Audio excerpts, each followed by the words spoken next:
Subscribers के लिए इतनी जल्दी मैंने चैनल शुरू किया और आप लोगों ने अभी तक 200 सब्सक्राइबर कर दिए, इतना प्यार दिया, उसके लिए बहुत बहुत धन्यवाद आपका।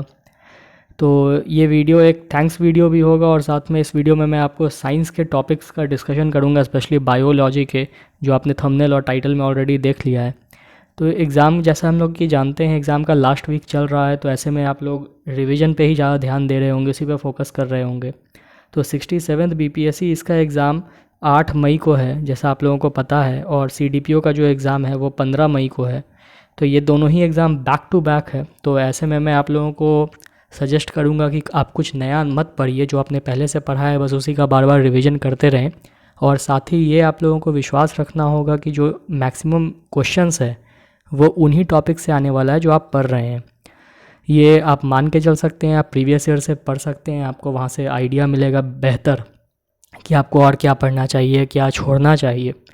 साथ ही साइंस, जैसा कि हम लोग जानते हैं, वो एक कोर एरिया होता है साइंस का। इससे लगभग 30 प्रश्न आते हैं जो इस बार भी मोस्ट प्रोबेबली आएंगे।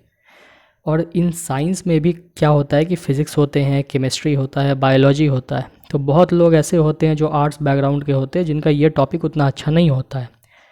तो ऐसे में मैं ये वीडियो बना रहा हूँ जिसमें मैं बायोलॉजी के कुछ टॉपिक्स के बारे में आपको बताऊँगा। और मेरा ऐसा मानना है कि ये टॉपिक ज़्यादा तो नहीं होंगे और लास्ट मोमेंट पे आपको ये टॉपिक ज़रूर करने चाहिए, ताकि 10 से 15 नंबर के प्रश्न आपके बन सकें एग्ज़ाम में।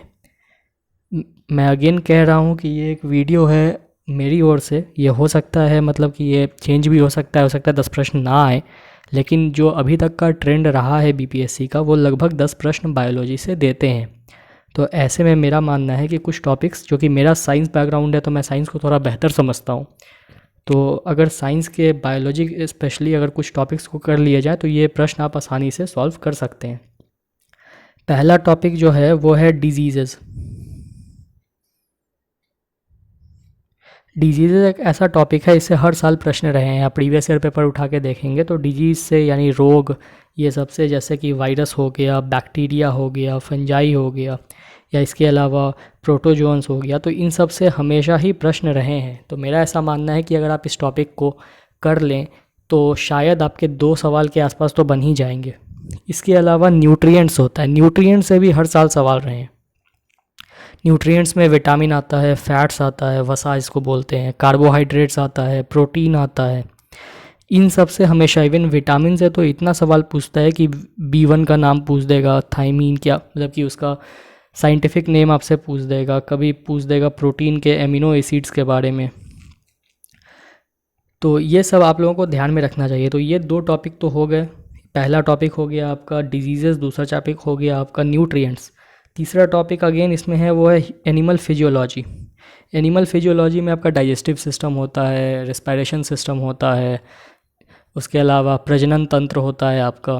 तो तंत्रिका वाला जो चैप्टर है आपका, जो हिंदी मीडियम में बोला जाता है, तो ये टॉपिक्स अगर आप करते हैं तो इससे आपको बहुत फ़ायदा हो सकता है एग्ज़ाम में, क्योंकि इसमें काफ़ी सारे चैप्टर्स आते हैं।